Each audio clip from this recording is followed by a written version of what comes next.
Nuestra paciente también tiene un EPOC bronquitis crónica, que es una inflamación de los conductos bronquiales, las vías respiratorias que llevan oxígeno a los pulmones. Los bronquios inflamados producen una secreción mucosa abundante y esta produce tos y dificultad para respirar. En nuestra categoría de ventilación y respiración se ve un estrechamiento de la vía aérea, un atrapamiento de aire y un aplanamiento del diafragma.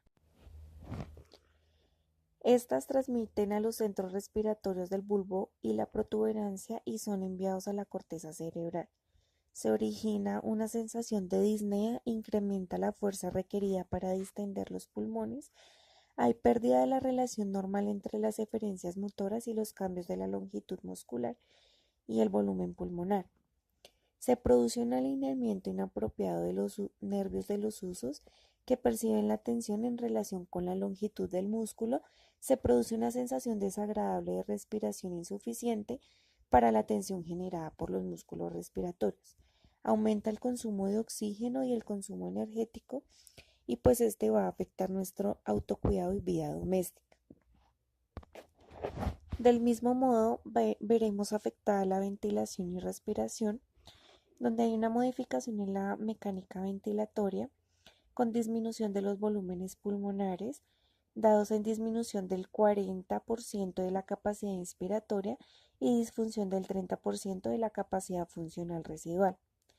Los bajos volúmenes pulmonares generan un posible cierre alveolar y un aumento de las secreciones a nivel de las bases. Se evidencia por la alteración de la ventilación-perfusión, donde las zonas más perfundidas serán las menos ventiladas y asimismo no hay oxigenación, modificando el intercambio gaseoso. También hay una modificación del patrón respiratorio, donde se produce un incremento en la frecuencia respiratoria, produciendo un proceso compensatorio de la disminución del volumen corriente, evidenciado en disminución del 20% de volumen corriente, aumento del 20% de la frecuencia respiratoria, aumento en el trabajo de la musculatura respiratoria y disminución de la fuerza del diafragma. Asimismo, hay una respiración monótona o poco profunda y sin suspiros. Esto conduce a un colapso pulmonar y a una disfunción de la capacidad funcional residual. Estas transmiten a los centros respiratorios del bulbo y la protuberancia y son enviados a la corteza cerebral. Se origina una sensación de disnea, incrementa la fuerza requerida para distender los pulmones. Hay pérdida de la relación normal entre las eferencias motoras y los cambios de la longitud muscular y el volumen pulmonar. Se produce un alineamiento inapropiado de los nervios de los usos que perciben la tensión en relación con la longitud del músculo. Se produce una sensación desagradable de respiración insuficiente para la tensión generada por los músculos respiratorios. Aumenta el consumo de oxígeno y el consumo energético y pues este va a afectar nuestro autocuidado y vida doméstica. Del mismo modo, veremos afectada la ventilación y respiración, donde hay una modificación en la mecánica ventilatoria con disminución de los volúmenes pulmonares, dados en disminución del 40% de la capacidad inspiratoria y disfunción del 30% de la capacidad funcional residual. Los bajos volúmenes pulmonares generan un posible cierre alveolar y un aumento de las secreciones a nivel de las bases.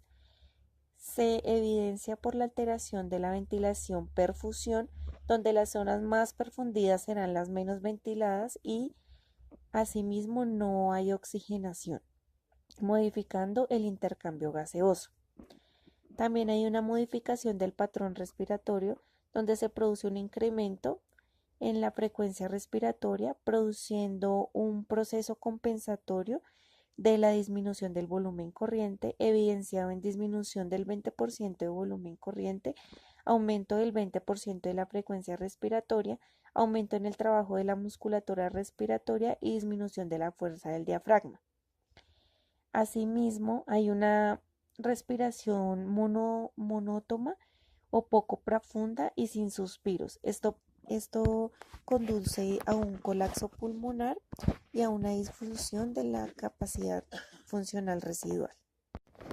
Por la estancia prolongada hospitalaria que tuvo nuestra paciente, tanto en UCI como en piso, encontramos un desacondicionamiento físico que es dado por un deterioro metabólico y sistema del organismo como consecuencia de la inmovilización prolongada.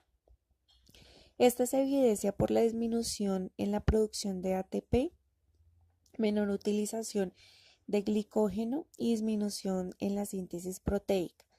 La pérdida de 1 a 1.5% de una fuerza de torque es la pérdida entre el 10 al 20% de la fuerza, donde los músculos antigravitatorios se debilitan y se atrofian las fibras tipo 1.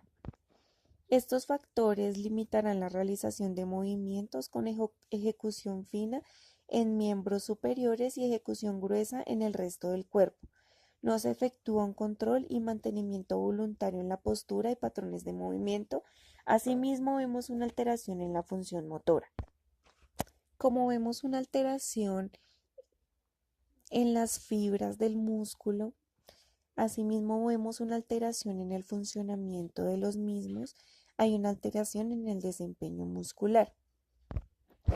Y estos consigo alteran el balance, la marcha, la locomoción y el equilibrio, que por una debilidad muscular, proceso dado por un desacondicionamiento físico, al realizar la marcha, trasladarse de un lugar a otro, no se efectuarán movimientos acordes, se modificarán las fases de la marcha por compensación y debilidad y se efectúa una postura de inclinación y cambio de centros de gravedad afectando el equilibrio y el balance.